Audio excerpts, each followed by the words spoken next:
Et coucou YouTube, on se retrouve comme d'habitude, enfin même si ça fait un petit moment que j'avais pas fait de vidéo, pour un bilan lecture tourné en live avec les copines qui sont là. Bon ouais, là les vidéos vont se raréfier encore plus pendant l'été. Parce que vacances, hein, voilà, tout simplement. Parce que, et puis même sans vacances, parce que été, parce que sortie. Et donc, qui dit sortie dit beaucoup moins de live. Et donc, qui dit moins de live dit moins de vidéos sur YouTube. Voilà, donc en fait, vous aurez là la prochaine vidéo. Bah, je vous le dirai à la fin au pire, mais voilà, la prochaine vidéo, ça sera les sorties de juillet. Et ça sera en une seule fois. Ça sera pas poche et grand format parce que juillet, il n'y a pas grand chose, on va pas se mentir. Et je pense que je vais faire pareil pour août, même si août, il y a la rentrée littéraire, mais il y aura par exemple pas grand chose en poche. Donc voilà, ça va compenser. Et à part, voilà, en fait, les 3 vidéos que vous allez retrouver finalement pendant tout l'été, c'est Litté Rétro, bilan lecture et les sorties. Donc ça va faire 3 vidéos par mois, quoi, en gros, enfin 3-4 vidéos par mois, on va dire, ce qui va peut-être y avoir 2 bilans lecture par mois. Voilà, ça va être que ça, je pense. Coucou Silou. Donc, comme d'habitude, j'ai trié par ordre de moins bonne lecture à meilleure lecture. Il n'y a que 7 livres. Voilà, j'ai pas fait. Il n'y a que 7 livres, mais c'est des romans. C'est que des romans. Mais voilà, j'ai pas lu autant que ce que j'aurais voulu. J'ai fait que des bonnes lectures. Voilà, donc je précise que même celle qui est en dernier. Pardon. Même celle qui est en dernier de la liste. Ce n'est pas une mauvaise lecture, voilà, il n'y a pas de mauvaise lecture, mais ça sera celle que j'ai le moins aimée.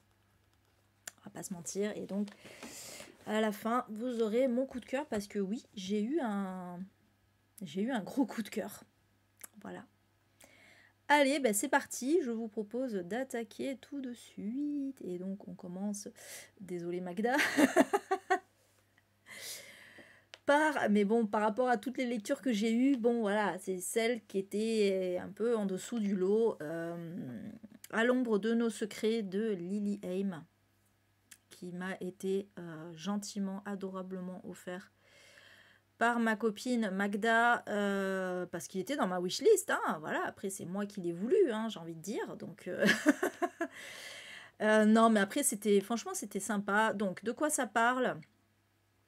C'est une romance MM, entre deux hommes, mais en période de Seconde Guerre mondiale en France, au sein de la résistance, hein, c'est vraiment principalement ça, et entre un Français et un Allemand, de fait. Mais c'est pas, alors je vous rassure de suite, parce que c'est vrai que bon, on se dit, putain, ça va être une dark romance, ça va être un truc, voilà. Non, l'Allemand, il est gentil. Voilà. C'est un traître à son pays, on va dire, voilà, mais du coup, pour nous, il est gentil. Moi, ça dépend. Au niveau des romances MM, il faut vraiment, j'en ai souvent parlé. Pour moi, les romances MM, il faut vraiment qu'il y ait un fond et une construction derrière, des thématiques liées à ça aussi. Pas juste, voilà, moi ce que j'aime pas, c'est quand c'est juste pour le fantasme de la lectrice, souvent en plus quand c'est écrit par des femmes, pour des femmes, en général, bon, c'est pas, voilà, c'est plus de la fétichisation qu'autre chose. Donc voilà, c'est vrai que... Mais là ça va parce que parce qu'en fait il y a toute l'histoire à côté. Et je dois dire que l'histoire était très bien parce que il y a tout l'aspect de la résistance, hein, tout simplement. Voilà, on est vraiment au cœur, on est à Bordeaux, à côté de Bordeaux. Et on va suivre donc un Français jeune, bon, ils sont jeunes, hein, au début, quoi. On est en 41 au tout début. Et donc il a 19 ans, si je ne me trompe pas. Et en fait, il habite dans un village, donc il a sa famille avec lui, ses amis, etc. Il y a une de ses amies qui va mourir, alors c'est au tout début, hein, je spoil pas, hein, c'est vraiment, voilà, qui va mourir dans un bombardement des Allemands. Bref, ça commence un peu comme ça, et ils vont être occupés, donc il y a l'occupation allemande, et donc ils vont avoir dans leur village des SS, la Gestapo en fait, hein, qui va venir surveiller tout le monde. Et donc notre héros qui s'appelle Julien va s'enticher d'un de ces SS qui s'appelle Engel. Et voilà, mais bah, il y a tout un truc autour de ça. Bah, déjà, il y a un truc, voilà, le fait d'être gay à cette époque-là, forcément. Donc c'était considéré comme une maladie, hein, à l'époque. Alors on nous dit qu'il a suivi des... Alors ça s'appelait pas des thérapies de conversion, hein, ça n'existait pas à l'époque, mais plutôt des genres d'exorcisme, je sais pas trop comment on pourrait appeler ça, auprès de prêtres, tout ça, voilà, enfin des trucs bien horribles. Coucou Michel. Donc voilà, il y a plusieurs thématiques dans ce livre qui sont vraiment intéressantes. Puis après voilà, il va finir par s'engager dans la résistance, et donc Engel également. Voilà, il va rejoindre finalement le camp français. Et donc on va suivre, puis on va suivre un peu les personnages secondaires aussi, etc. Bref, c'était extrêmement intéressant. Après, j'ai eu beaucoup plus de mal avec l'écriture. L'écriture, la façon dont c'est raconté, je trouvais que c'était trop dans l'emphase tout le temps. Trop dans l'emphase, dans l'exagération à chaque fois pour faire pleurer dans les chaumières. Oh là là, oh non, Engel, l'amour de ma vie. C'était vraiment des trucs comme ça, là. T'avais l'impression de regarder une pièce de théâtre hyper surjouée, quoi. Tout le temps. C'était très surjoué, sans arrêt. C'était trop, quoi. Enfin, voilà. Et du coup, ça a enlevé... Je suis pas du tout coiffée, hein. Ce que je disais au début du live, je me suis pas changée, pas coiffée, rien, mais voilà, j'ai pas eu le temps. Bref. Mais du coup, voilà, le problème, c'est que ça ridiculise le truc, ça rend les choses moins réalistes, en fait, et... ah, putain, mais bon, voilà, après, je me dis, bon, bah, c'est pas étonnant, ça reste... Enfin, c'est pas pour dénigrer les autrices de romance, mais... C'est un peu le principe, voilà, il faut rendre tout ça très ultra romantique, machin, mais là, c'était vraiment too much, j'en pouvais plus, là, non, mais c'est bon, ah là là là là, un moment, il y a un gamin juif qui meurt, mais alors, c'est triste, hein, franchement, j'étais triste moi-même, mais comme c'est raconté, c'est trop, ah, toujours dans la grandiloquence du machin et tout, avec des métaphores, machin, enfin, mais... Mais du coup, justement, je trouve que ça gâche le truc. Et ce qui est marrant, c'est que quand je vous parlerai de mon coup de cœur tout à l'heure, qu'on est dans une thématique tragique aussi, et là, ça n'a rien à voir au niveau de l'écriture, quoi. De suite, je vous expliquerai un peu, voilà, la différence. Mais il faut arrêter avec le pathos à outrance, en fait. C'est trop, parce que ça gâche un peu voilà, justement, le côté... Et ça c'est un truc que les Japonais, par exemple, ne font pas. C'est pour ça que j'aime beaucoup les romans contemporains japonais, parce que même quand ils font dans le pathos, c'est-à-dire quand ils parlent de maladies, de mort, etc., ils arrivent à faire ça de façon, alors, pas forcément lumineuse, parce que ça peut être aussi très triste, mais on n'est pas dans le pathos dégoulinant, quoi. Voilà. Et là, c'est ça me... Voilà. C'est dommage. C'est vraiment dommage, parce que sinon, même la romance, je trouve qu'elle est plutôt pas mal, au final, dans le sens où, bon, ça s'intègre bien dans le truc, mais c'est l'écriture qui pêche, vraiment. Voilà. Donc je peux pas mettre ce livre plus haut, parce que ça m'a cringe un peu. Voilà, mais bon, finalement, ça confirme un peu que, voilà, malheureusement, ce genre n'est pas pour moi. Ce genre n'est pas pour moi, ne serait-ce que de par l'écriture. Il y a des romances, il y a des histoires d'amour en livre que j'ai adoré, mais quand c'est spécifiquement des romances écrites par des autrices de romances, c'est pas pour moi du tout. Voilà, pas, c'est... ça passe pas. Mais bon. Mais je suis contente de l'avoir lu. Et puis, bon, je me suis quand même replongée un petit peu dans l'histoire de France à cette époque-là. Il y avait pas mal de références, en fait. Bon, la rafle du Veldiv, enfin, des trucs que je connaissais déjà, mais voilà, c'était intéressant. Qu'est-ce que je voulais dire? Je sais plus. Oui, et du coup, et ça m'a validé un item pour... ce qui est bien aussi, c'est que ça m'a validé un item du défi lecture. Un roman qui se passe dans la Seconde Guerre mondiale. Et comme je suis... Ça me saoule tellement la Seconde Guerre mondiale, je vous avoue, j'en ai un peu marre du coiffeur d'Auschwitz, de la cuisinière d'Hitler, etc. C'est toujours un peu, voilà... Pareil, c'est souvent du pathos aussi, machin, que du coup, bon, je sais pas trop comment j'allais valider cet item. Bon, bah maintenant c'est fait. Oui, c'est complètement ça, Odeya. C'est complètement les nouveaux Harlequins, vraiment. Parce que, évidemment, c'est plus moderne dans l'aspect, hein, voilà. Mais, euh, mais l'écriture reste très, très mièvre, très emphatique, là, comme ça. Enfin, voilà. Donc, voilà. Mais moi, je comprends les gens qui aiment, hein. Franchement, je comprends tout à fait. Mais moi, c'est pas vraiment pas un style pour moi. Voilà. Et je me rends compte aussi que c'est pareil avec les thrillers.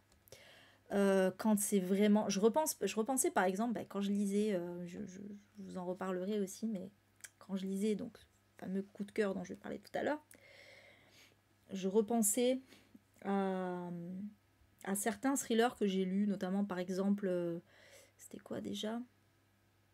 Ah merde. De Jacques Saucé, là, Enfermé, de Jacques Saucé, qui parle de transidentité.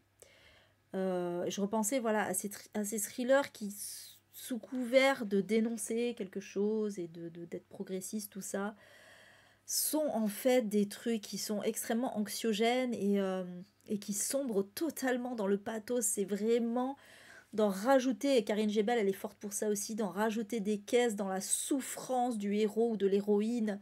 Et quand c'est trop, ben, ça saoule en fait. Ça saoule parce qu'au final, il n'y a pas de message. Il n'y a pas de message. Si le message, c'est que ben, on doit souffrir sans arrêt, c'est pas un message, quoi. Voilà. Donc j'en ai marre du pathos. J'en ai marre du too much pathos. Mais ouais. Odeya, ouais, peut-être. Bah après, moi, je doute pas qu'il puisse y avoir du travail et tout ça, voilà. Mais après, c'est un style, quoi. C'est un style auquel moi, je n'adhère pas particulièrement. Mais voilà. Après, franchement, c'était quand même sympa à lire. Vraiment. C'était pas nul. C'était pas nul. C'était bien. C'était bien, mais... C'était bien sur le fond, mais pas sur la forme. Voilà. Ça c'est la conclusion du truc. Alors, le goûter du lion de Ito Ogawa.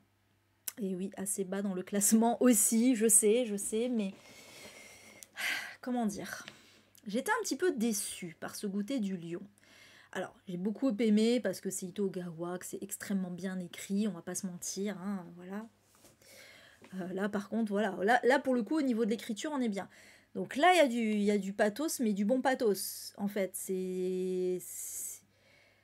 Voilà, comme on aime chez les Japonais, les Japonaises, voilà. Ito Ogawa, c'est une autrice qui sait très bien écrire le malheur de façon à ce que, justement, on sombre pas dans ni la mièvrerie,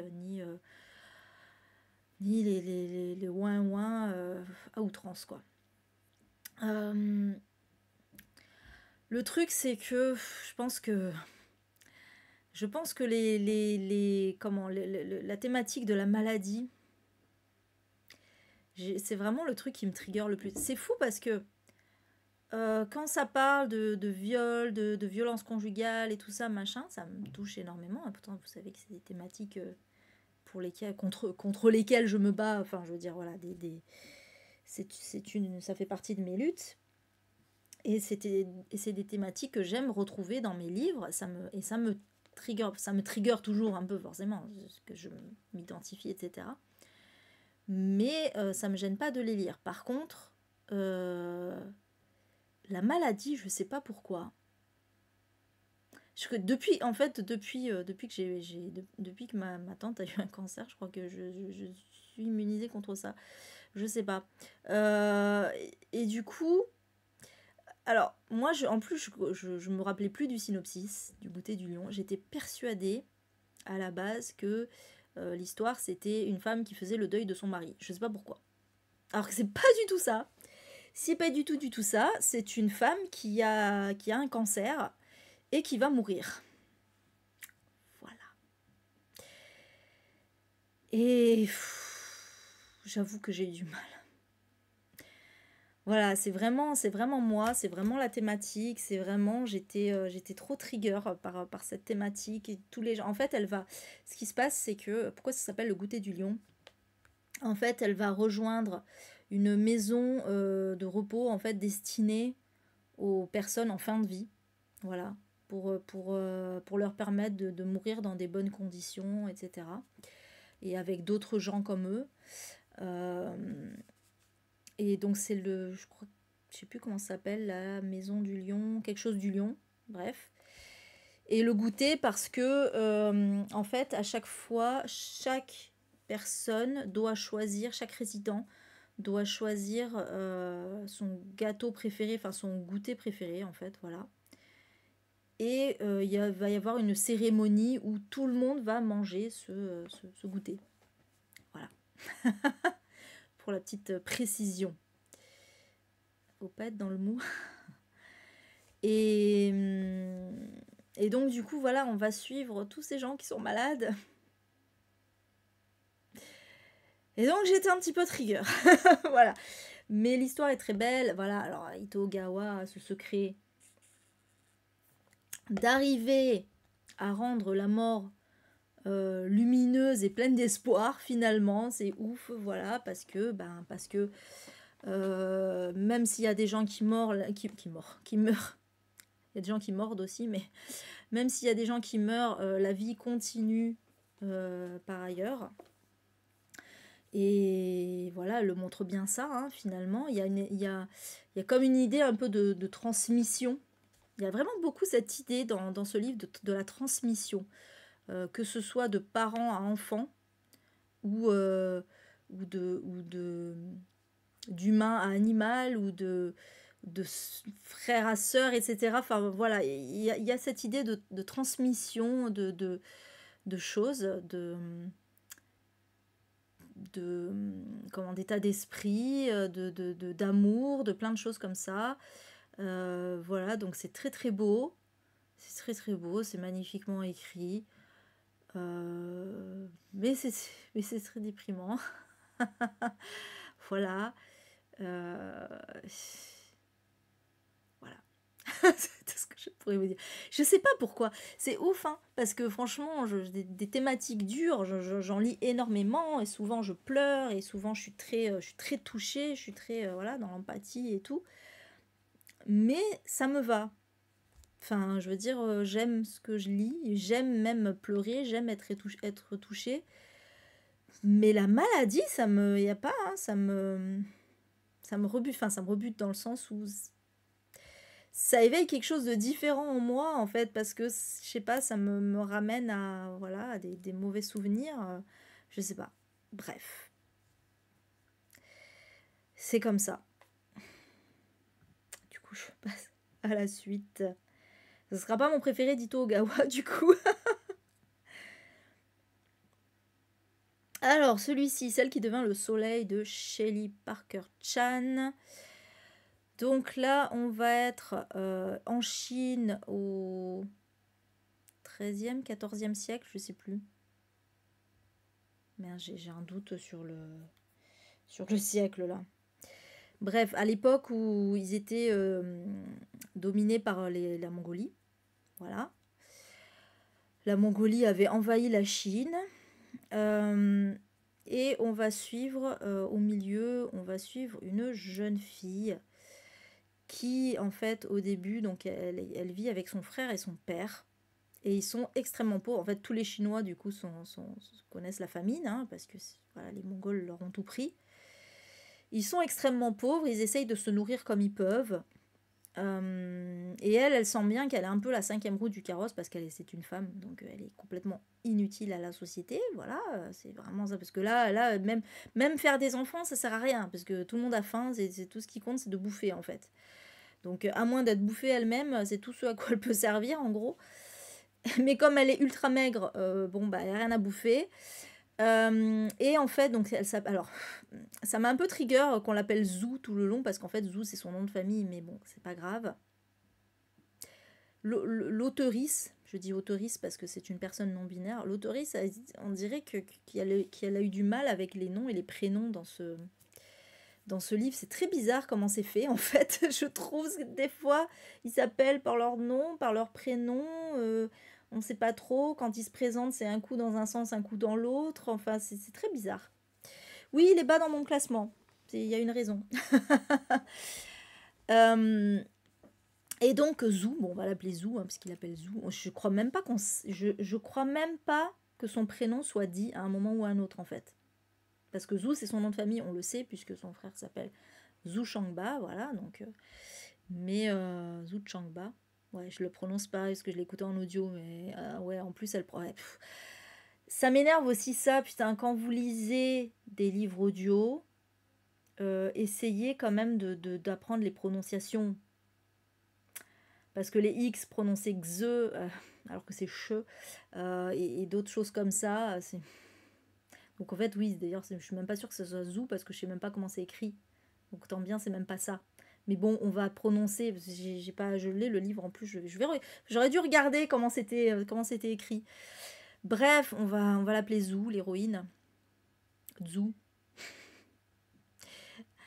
Un jour, en fait, il y a des... Donc un jour, son père va amener son fils voir un oracle.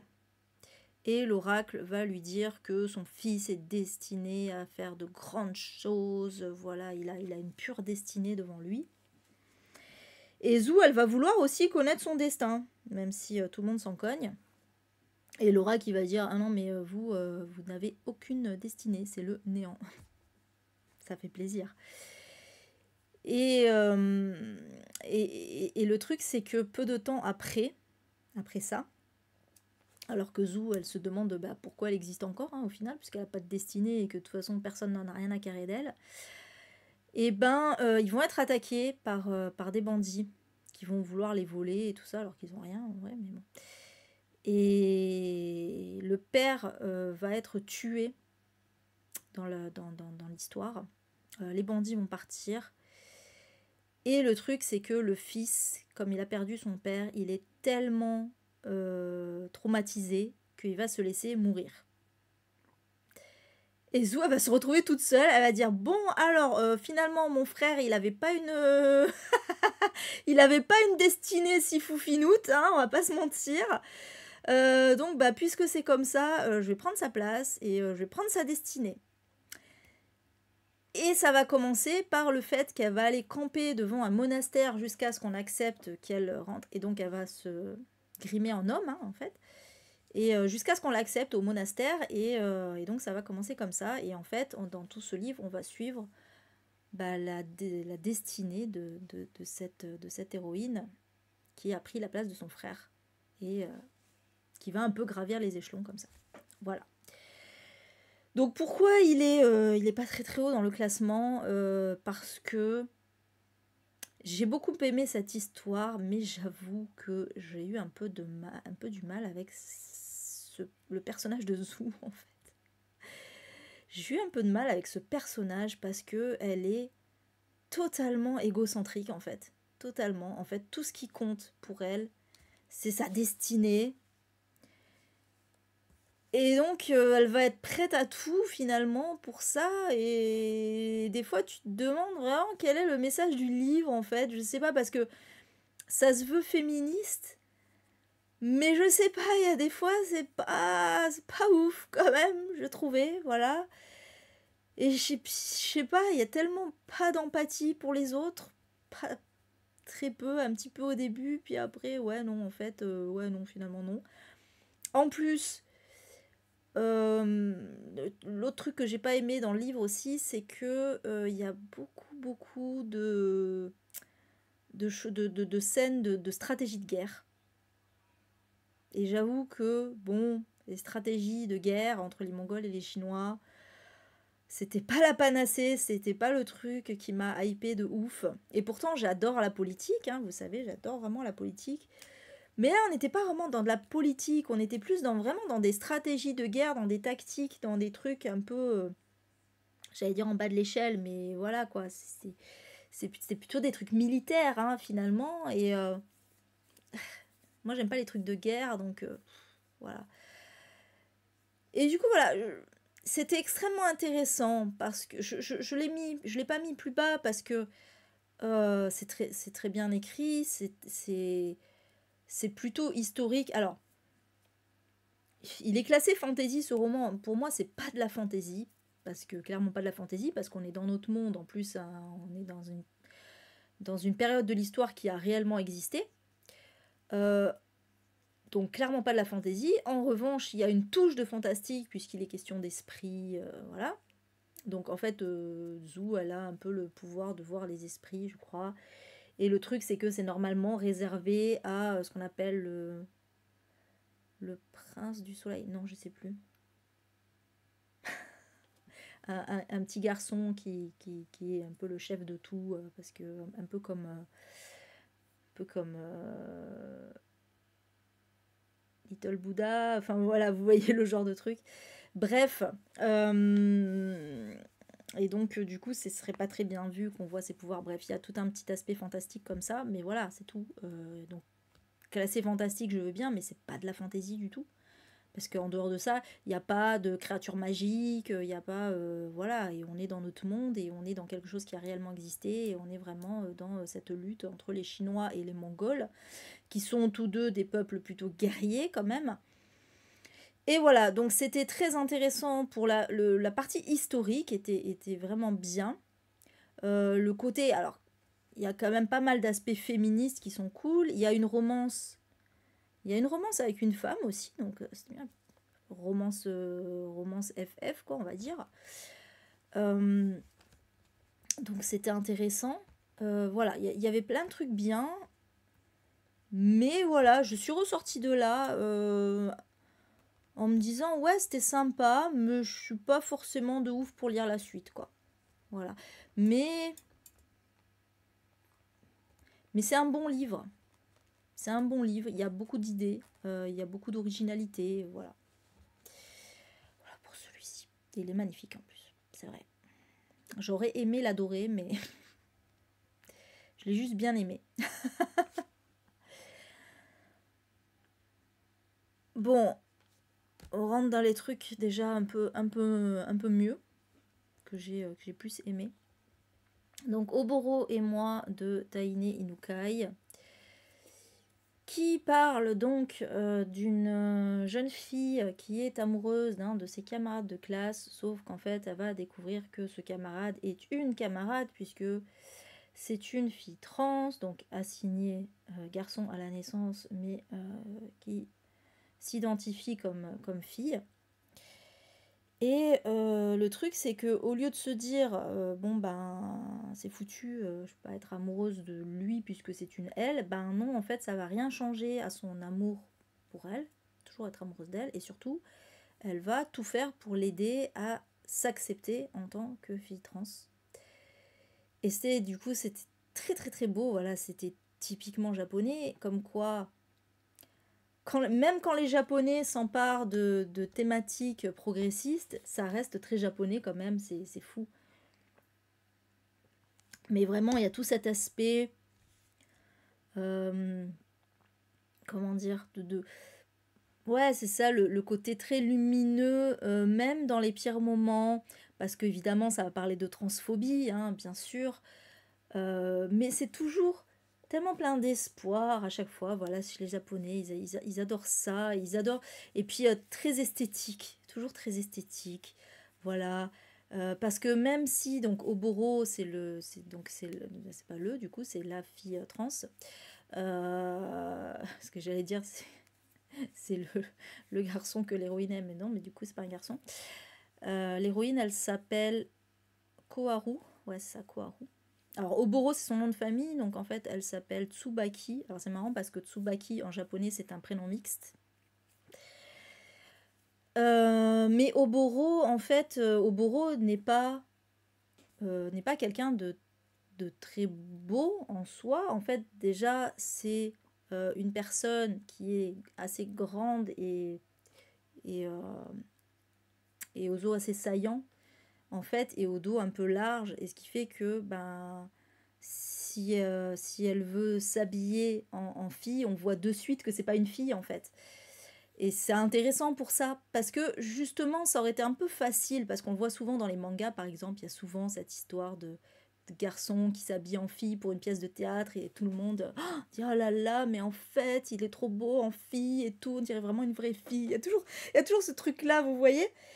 Euh, et, et là, non, c'est pas le cas, mais malgré tout, donc on nous explique que justement, Oboro en fille ne, ne, ne, ne, ne fait pas fille en fait, enfin ne trompe personne, mais malgré tout, l'auteurice, parce que je me demande aussi si c'est pas une personne non binaire, mais comme je ne connais pas son genre, dans tous les cas, on va dire l'auteurice fait en sorte euh, de nous montrer cette personne comme belle en fait. C'est ça qui est génial, c'est qu'elle arrive à mettre de l'esthétisme comme ça dans les choses. Euh, et, et puis voilà, et puis les personnages secondaires sont intéressants. Il y a le frère de Koharu qui est un coureur de jupons, mais du coup qui va finir par se calmer un peu. Il y a la meilleure amie aussi qui est un peu assez espiègle et tout. Enfin voilà, il y a un petit panel comme ça de personnages sympathiques autour des deux héroïnes, du coup. Et voilà, j'ai beaucoup aimé. Après, le seul défaut, c'est que bah, ça reste très gentil. Alors c'est marrant, tout à l'heure je disais ouais, il y en a marre, trop de pathos. Là c'est bien parce que justement il y a pas trop de pathos.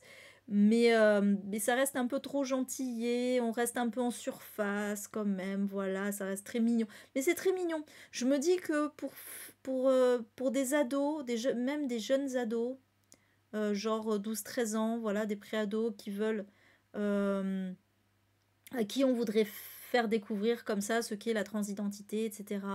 Ça peut être intéressant. Voilà, c'est vraiment le genre de livre comme ça qui est très très accessible, je pense, aux jeunes, parce que c'est très mignon. Voilà. Et moi, du coup, bon, ça a manqué un peu de quelque chose qui me transcende un petit peu, voilà, qui me bouleverse, voilà. Ça a un peu manqué de ça.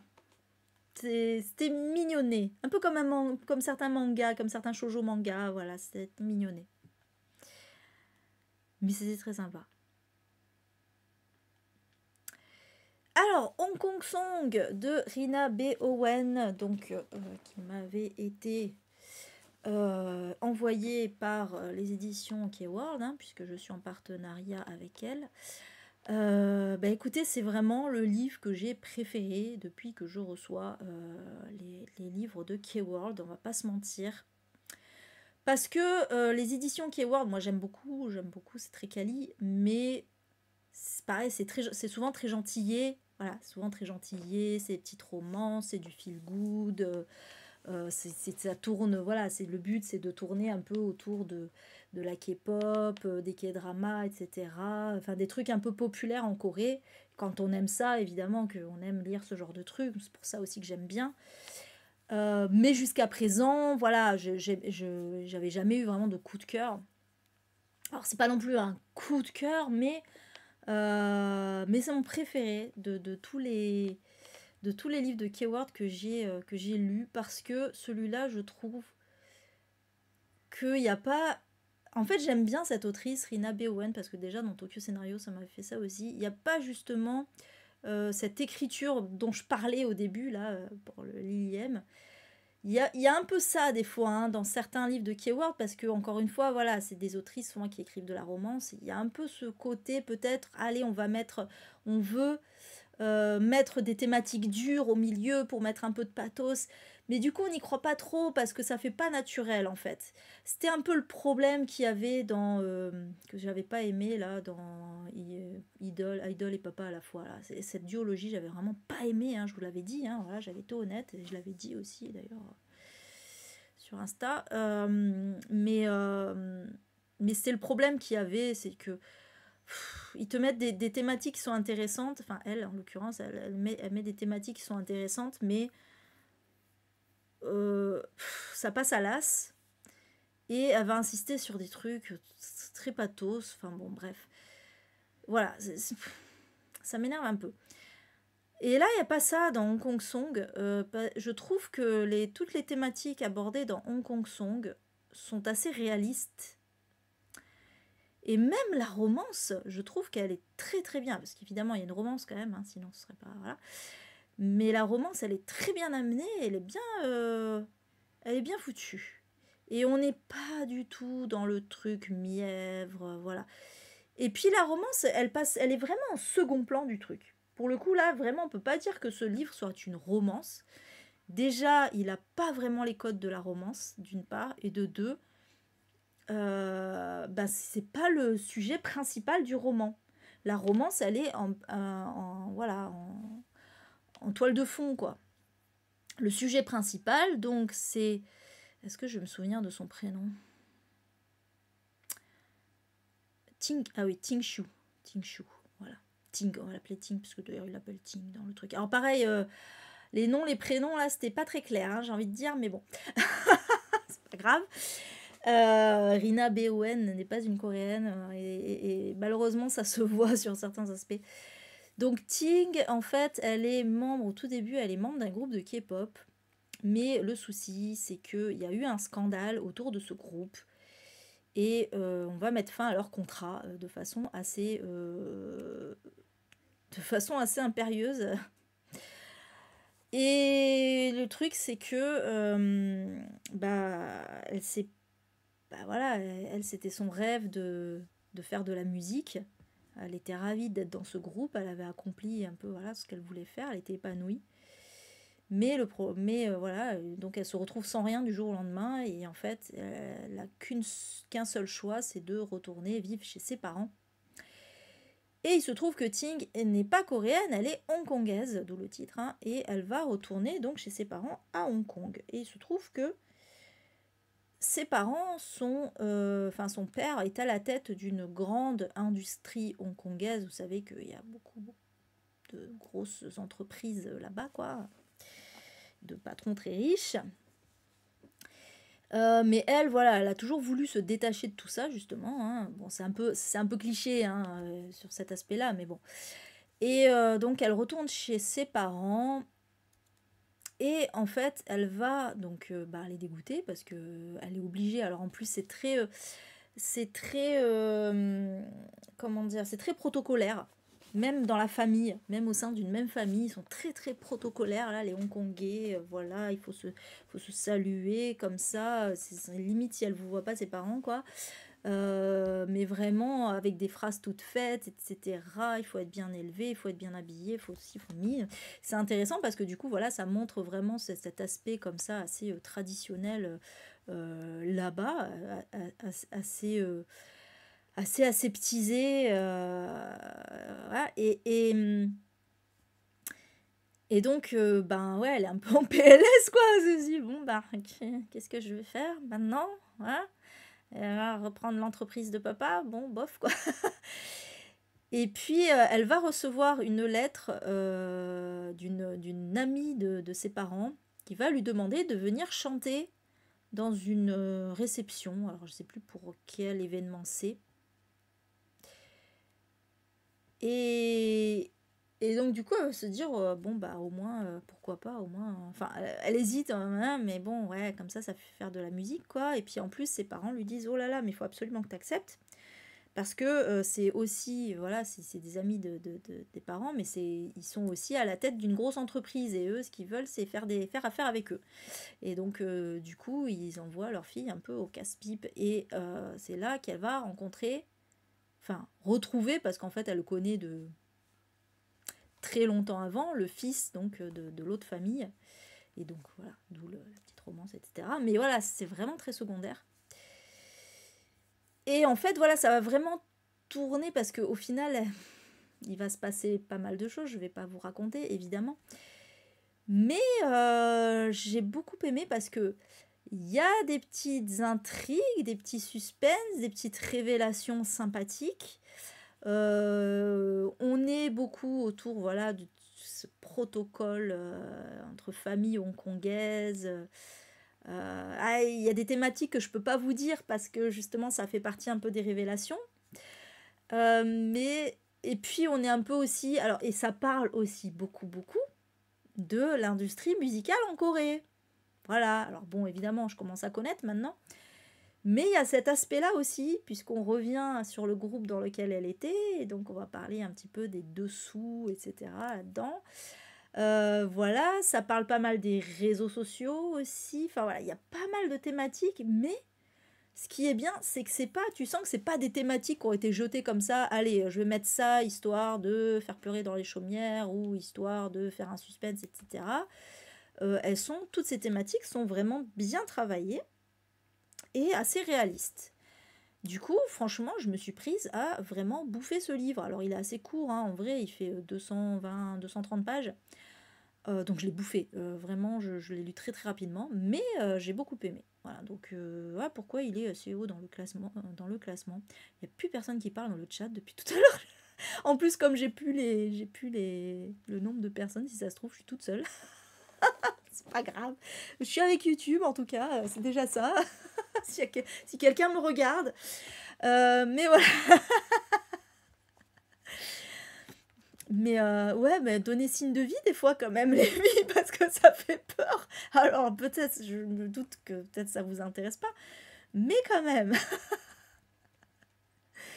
Donc voilà, en tout cas, et du coup, je suis contente parce que je vais pouvoir faire gagner ce livre en concours. Voilà, donc bientôt. Très très bientôt, il va y avoir un concours sur ma chaîne Insta. Sur mon compte Insta, sur ma page Insta, je sais même pas comment on dit en vrai, donc j'y pense, sur mon Insta, voilà. Sur mon Insta, il va y avoir un concours pour remporter ce livre et le premier de Rina Beowen qui était Tokyo Scénario, que j'avais beaucoup aimé aussi. Voilà. Ok, les filles, ça me rassure, il y a des gens quand même. Bref. Voilà pour celui-ci. Et là, on passe vraiment dans le haut du tableau, du panier, je sais pas comment on dit. Oh, tu parles si loin. On passe dans le top du top avec donc 6 couronnes écarlates de Elisabeth Lim qui m'avait été offert pour mon anniversaire par un couple d'amis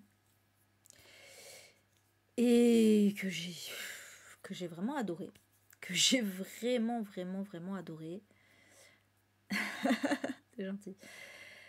On est dans de la fantaisie asiatique, voilà, vraiment inspiré de la mythologie asiatique, d'Asie de l'Est, hein, je précise quand même, parce qu'asiatique ça veut tout et rien dire à la fois. Elisabeth Lim étant elle-même, alors je pense qu'elle est d'origine chinoise, si je ne me trompe pas. Et dans cette histoire, on suit Shiori, qui est une princesse, mais pas une princesse Disney. En fait, elle est la fille de l'empereur du royaume. Alors, le royaume s'appelle Kiata. D'ailleurs, je ne sais pas s'il y en a qui auront la ref, mais moi, j'ai eu des méthanes dans la tête à chaque fois que je lisais Kiata. Voilà. Et du coup, donc c'est la fille de l'empereur, mais c'est aussi la dernière de ses enfants et la seule fille de la fratrie, puisqu'ils sont 6 garçons. Et donc Shiori, qui est la toute dernière, qui s'entend très bien avec ses frères, par ailleurs. Et il se trouve qu'elle a aussi une belle-mère. Alors, leur mère est décédée, et le père s'est remarié. Donc, quand je disais que c'était pas une princesse Disney, c'est quand même un petit peu Cendrillon. Non, en vrai, justement, en vrai, elle s'entend très bien avec sa belle-mère. Sa belle-mère qui est d'ailleurs appelée la reine sans nom parce que on connaît pas son vrai nom. Voilà. Oui, il est trop beau. Alors, il est magnifique, hein, ce livre, dans tous les sens du terme, pas seulement avec couverture, il est très très très beau. Et en fait, donc, ce qui va se passer, c'est que donc Shiori, elle a découvert qu'elle sait un peu manier la magie. Donc, elle peut donner vie à des objets, par exemple, ou faire bouger des choses, etc. Mais le problème, c'est que dans le royaume de Kiata, la magie est bannie, en fait, parce qu'on considère que c'est l'outil du mal, quoi. Voilà, les sorciers sont forcément malfaisants, etc. Et donc, elle doit absolument cacher ça, quoi. Mais un jour, Shiori va surprendre sa belle-mère en train de faire une espèce d'invocation démoniaque.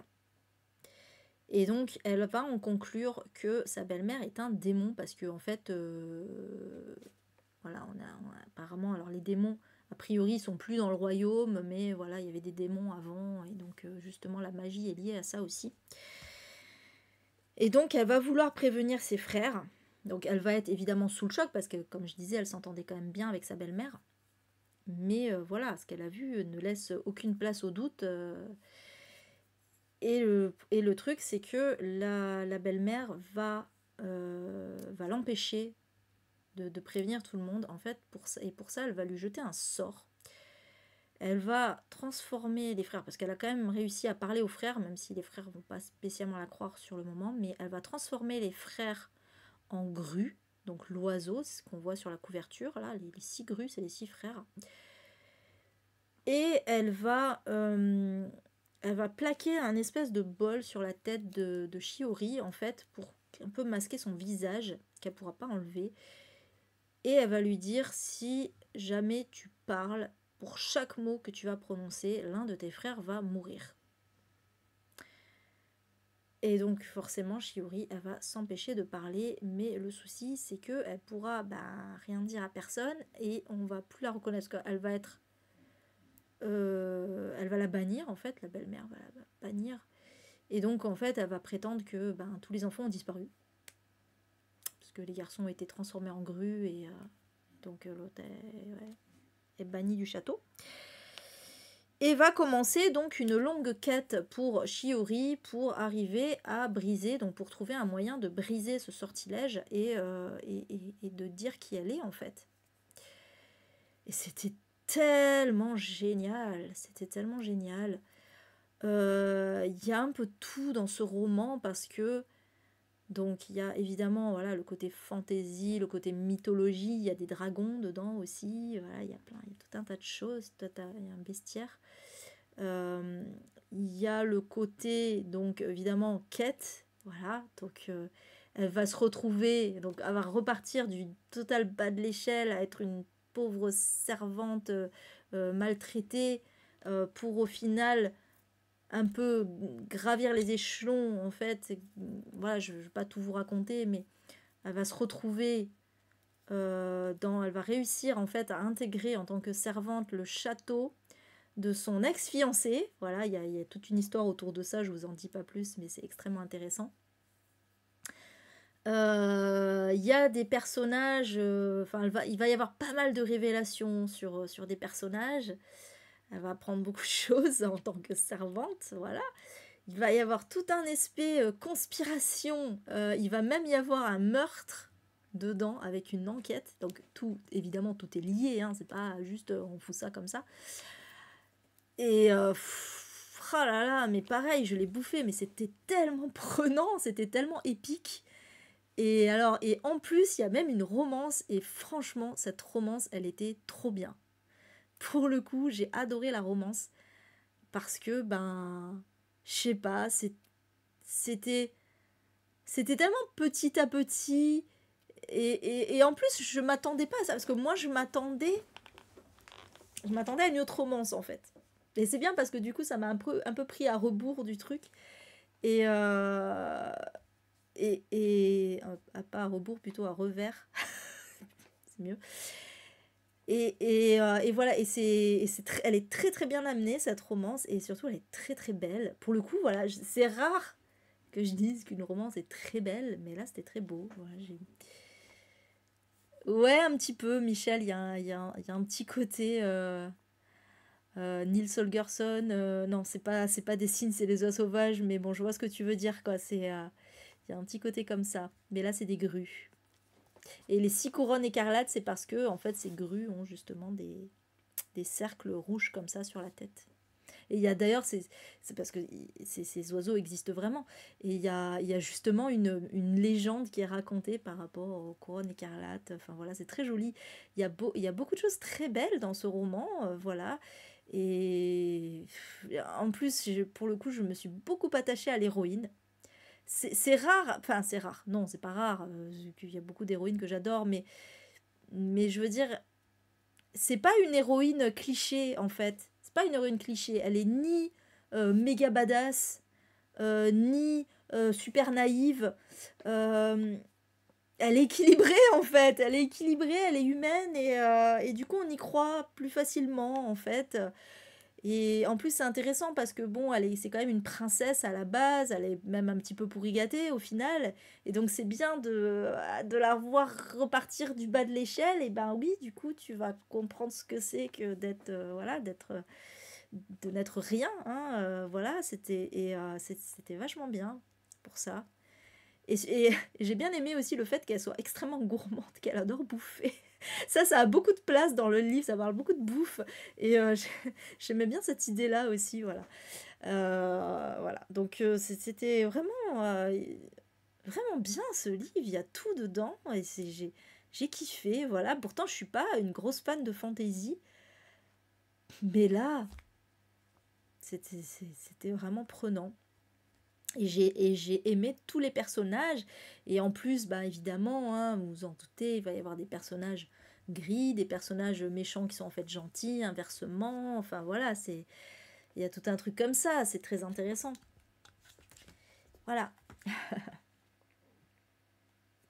Et donc enfin, le Der des Der, qui est mon gros coup de cœur de ce mois-ci pour le moment en tout cas. Il s'agit de Like a Love Story de Abdi Nazemian, qui est un auteur iranien. Donc ça rentrait dans Lisons l'Asie. Et donc Like a Love Story qui m'avait été offert par Karine, de mon coin lecture. Ah là là, c'était génial. C'était génial ce livre. J'ai chialé. J'ai chialé ma maman. J'avais pas chialé comme ça dans les transports depuis les Mémoires d'un chat. Alors j'ai pas autant pleuré que les Mémoires d'un chat, parce que les Mémoires d'un chat, vraiment, j'ai été vraiment dégoulinante, et même des jours après, je pleurais encore en y repensant. Là, c'est pas le cas. C'est pas le cas, et j'étais pas dégoulinante non plus, mais quand même, c'était dur de pas pleurer dans le bus au milieu de tout le monde, quoi. Mais ouais, et en fait, voilà, justement, ce que je disais au début, c'est que ce livre, cet auteur, a le don, a eu le don de ne pas sombrer dans le pathos malgré sa thématique extrêmement difficile qui est le sida et l'homophobie aussi. Ouais, c'était triste et beau à la fois. Un peu comme les Mémoires d'un chat en fait. C'est vraiment triste et beau à la fois, très émouvant. Donc en fait, on va être en 1989. Ça va se passer sur 89-90. Et on va suivre 3 ados. Donc il y a Reza qui est iranien en fait, qui est en Amérique depuis peu. Sa mère s'est mariée avec un Américain d'origine iranienne aussi, mais qui est là depuis de nombreuses années. Donc qui est mieux, je vais dire intégré, c'est pas le terme, mais qui connaît mieux en tout cas l'Amérique et les coutumes, etc. Et il se trouve que cet homme avec qui elle s'est mariée a un fils du même âge que Reza, qui s'appelle Sadi, et qui lui est pas spécialement sympathique. Voilà. Et puis ensuite, il y a Art, qui s'appelle en fait Bartholomew, qui a un fils à papa en fait, qui est le fils d'un homme très influent et très riche. Voilà, ben, bourgeois, bah, d'ailleurs, il a un nom à particules, voilà, machin, troisième du nom, bref. Et, et sauf que Hart, lui, donc, il est ouvertement gay, il s'en cache pas. Donc du coup, alors il n'est pas renié non plus par ses parents. Ses parents l'ont pas jeté parce que ça reste quand même l'héritier de la famille. Donc voilà. Mais bon, ils approuvent évidemment pas son choix de vie. Hart, c'est un militant pour ACT UP. Donc on va parler voilà, de l'association ACT UP qui a énormément et encore aujourd'hui milité pour le droit des personnes LGBT+, hein, et notamment par rapport au sida. Et donc je vais y revenir après. Reza, lui, par contre, lui aussi, il sait qu'il est gay, mais alors lui, il le cache complètement, il est même complètement refoulé, il refuse d'être gay en fait. Vraiment, c'est voilà. Et surtout qu'en Iran, vous imaginez bien que voilà, c'est pas très très bien vu. Et puis la troisième héroïne, puisqu'en fait on va suivre vraiment 3 points de vue à chaque fois, on va changer de point de vue, hein. La troisième, c'est Judy, qui elle est hétéro, mais qui est la meilleure amie de Hart et dont l'oncle a le sida. Voilà, et donc on va suivre malheureusement ça également. Et en fait,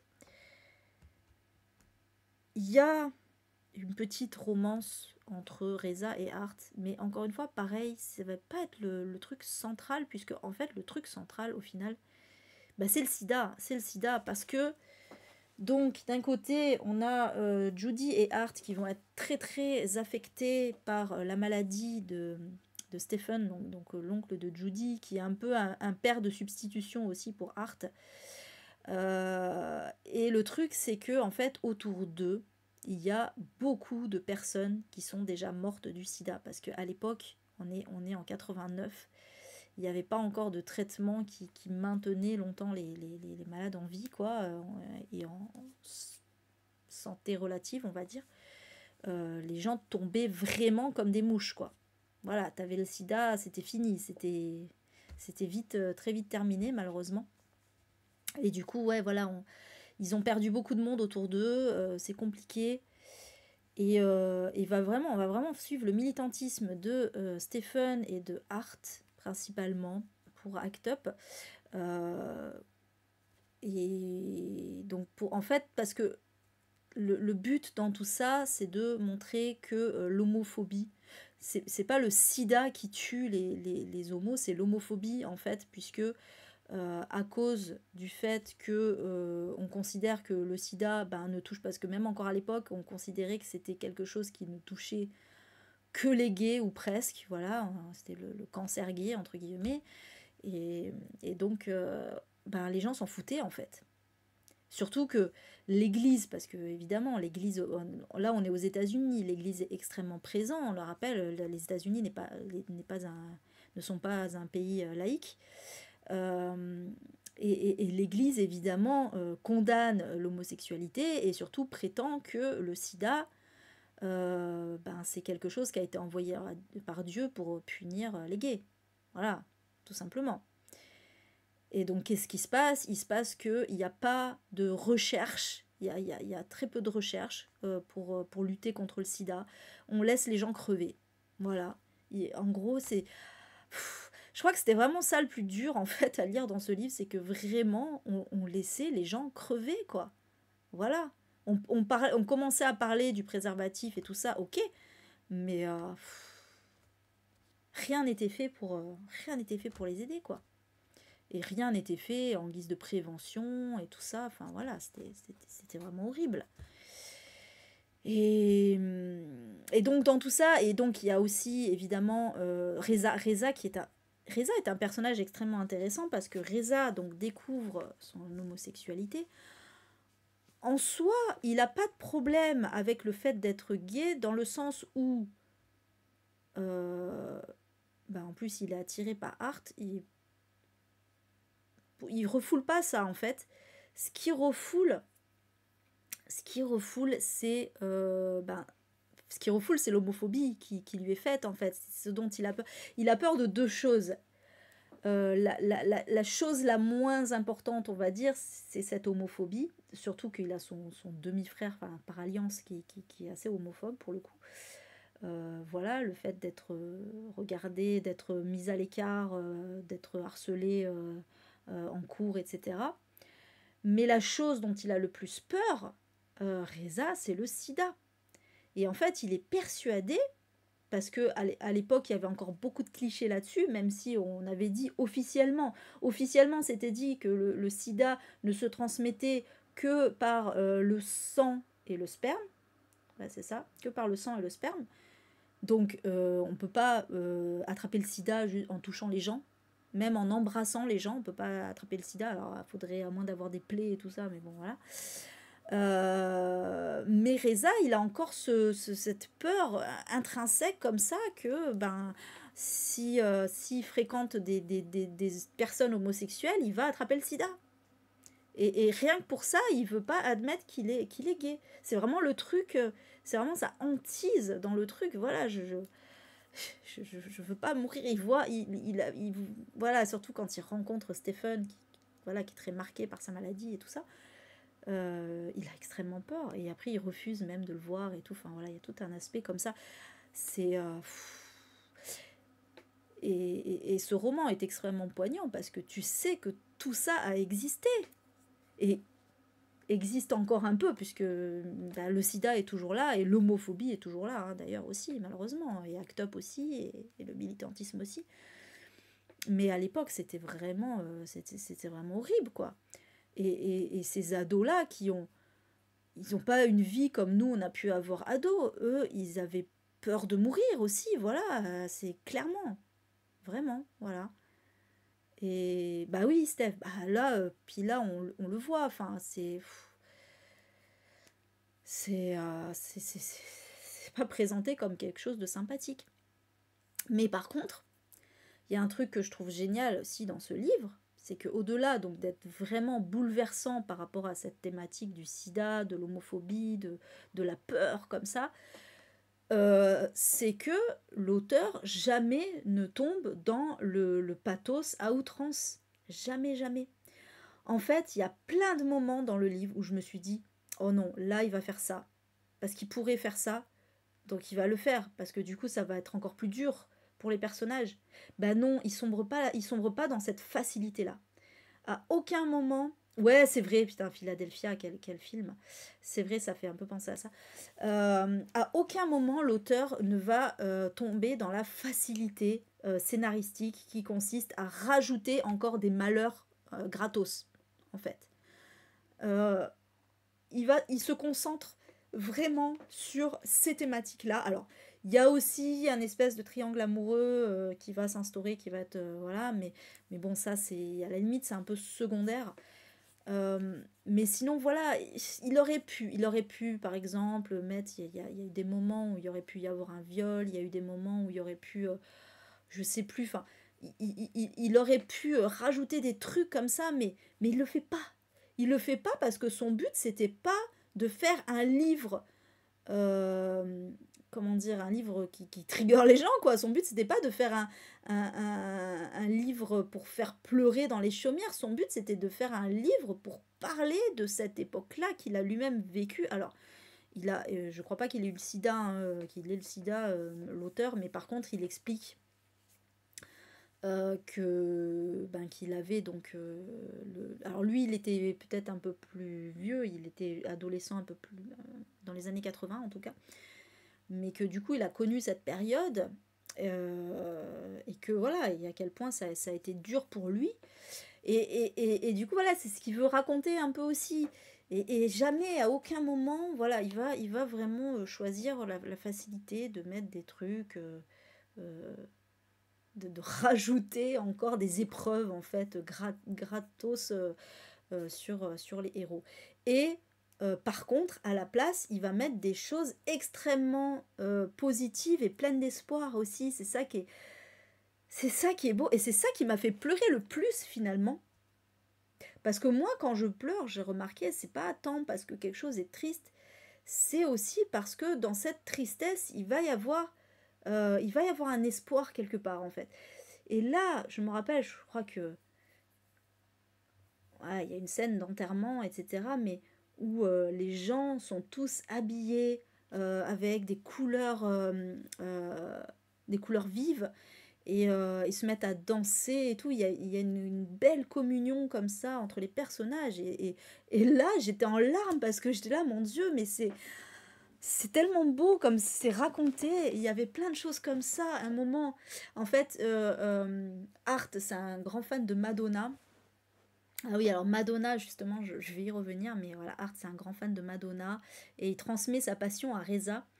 Et à un moment, ils vont à un concert de Madonna et c'est très beau. Et en fait, tout le truc sur Madonna, je trouvais ça génial. Euh, c'est vrai, Steph. En fait, Art, il explique pourquoi il adore Madonna. Il dit, donc à cette époque-là, c'était l'époque de Vogue, de Like a Prayer, voilà, c'était à l'époque de ces chansons-là. Et il dit, voilà, j'adore Madonna parce que c'est une femme qui ose faire ce que personne n'ose faire en fait. Et il raconte par exemple l'anecdote qui a vraiment eu lieu, hein, euh, quand en fait, elle avait fait une pub pour Pepsi, ou Pepsi avait fait une pub en tout cas en utilisant une de ses chansons qui, bah, c'était Like a Prayer justement. Et le truc, c'est que après la pub, elle a sorti le clip de Like a Prayer et dans le clip, vous savez, c'est complètement, le clip est complètement sataniste en fait. Et du coup, Pepsi a voulu, donc a porté plainte contre elle et tout ça, a voulu faire retirer le clip, je crois, quelque chose comme ça, parce que du coup, bah ouais, l'image satanique, ça allait pas trop avec l'image que voulait donner la marque, quoi. Et Madonna, elle a dit, bah fuck you. Et en fait, je crois que c'est même Pepsi qui a été condamné à verser de l'argent à Madonna, du coup. Et donc, c'est absolument génial. Et donc, il raconte ça, voilà, et il dit, c'est pour ça que j'aime Madonna, parce qu'elle ose faire ce que d'autres n'osent pas faire. Et en fait, pourquoi c'est une égérie gay, Madonna?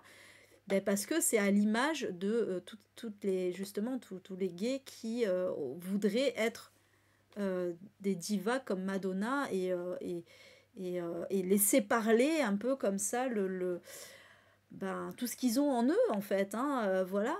Et voilà, je trouvais ça génial en fait de dire ça. Et il disait que c'était pour ça aussi souvent que les gays aimaient justement les personnages de divas comme ça, à cause de ça, et plutôt grâce à ça. Et puis j'avais bien aimé aussi, voilà, il y a Reza qui pose la question, mais pourquoi les chansons, pourquoi il y a tant de chansons de Madonna qui commencent par like quelque chose, like a virgin, like a prayer, donc comme quelque chose, comme une vierge, comme une prière. Et en fait, Art dit, bah, c'est parce que en fait c'est quelque chose qui sonne comme, mais qui n'est pas. Donc en fait, voilà, elle dit qu'elle se sent comme une vierge quand elle est avec l'homme dont elle parle, alors qu'elle n'est pas du tout vierge. Et pareil, like a prayer, ça ressemble à une prière, mais en fait c'est pas une prière du tout quoi.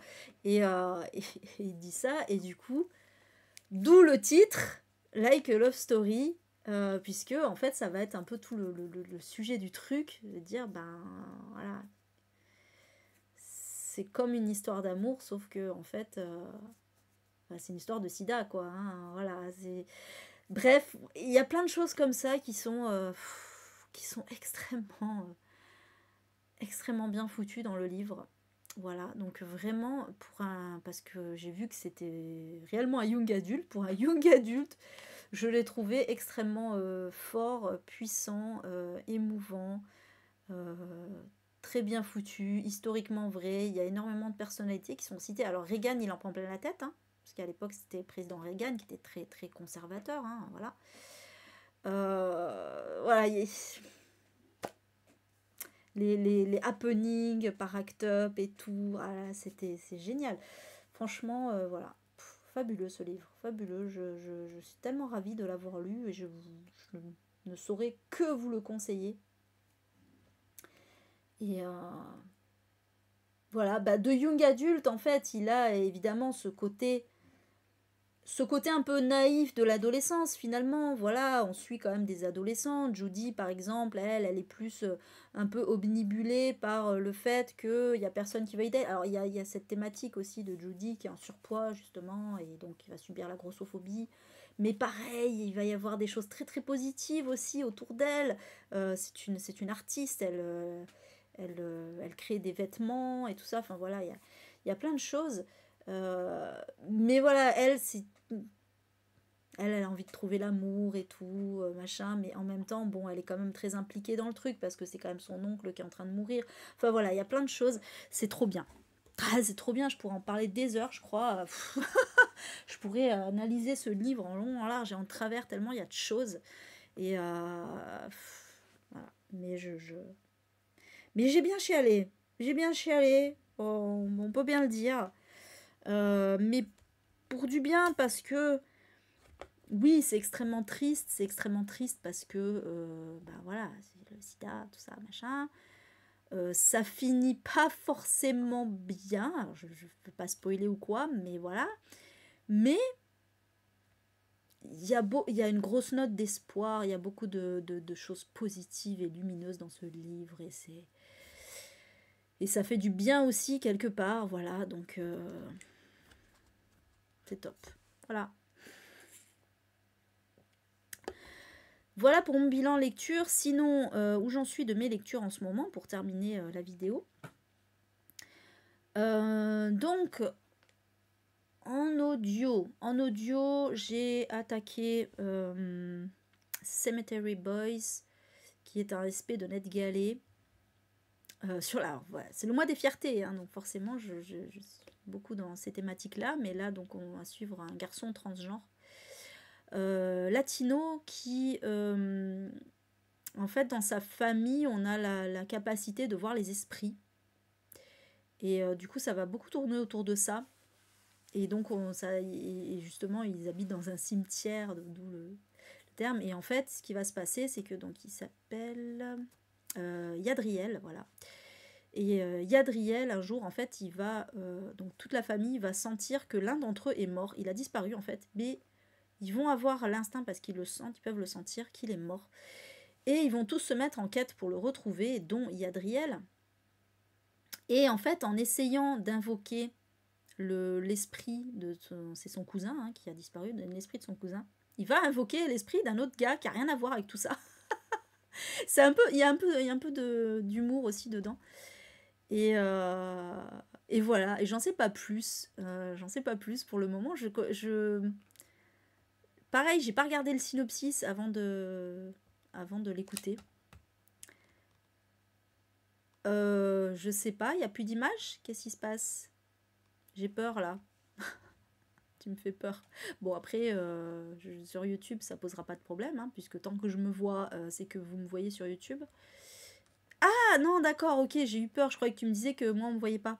Non, non, il n'y a pas d'image parce que ça y est, j'ai fini le bilan lecture. J'étais en train de parler de mes lectures en cours. Voilà, donc j'ai pas mis les images parce que voilà, ça fait pas partie du bilan. C'était juste pour dire où j'en étais. Sinon,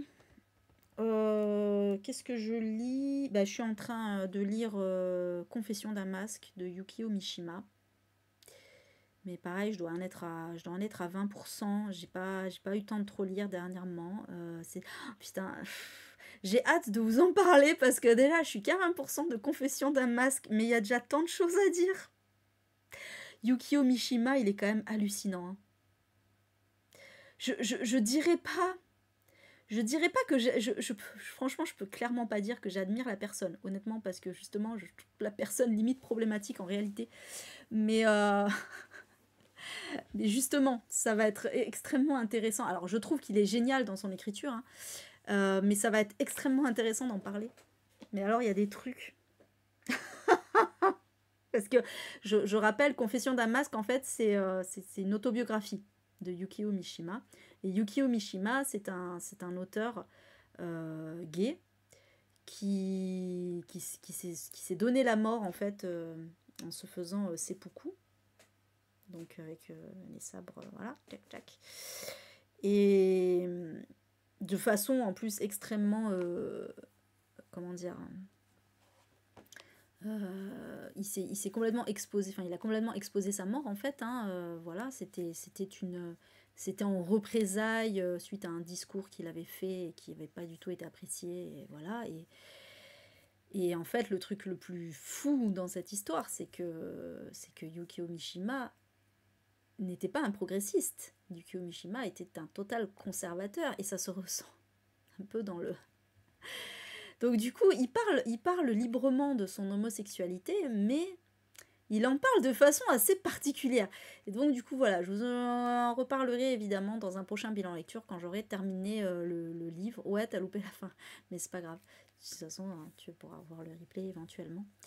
Voilà, mais je pense qu'il va y avoir tellement de choses à dire là sur Confession d'un masque de Yukio Mishima.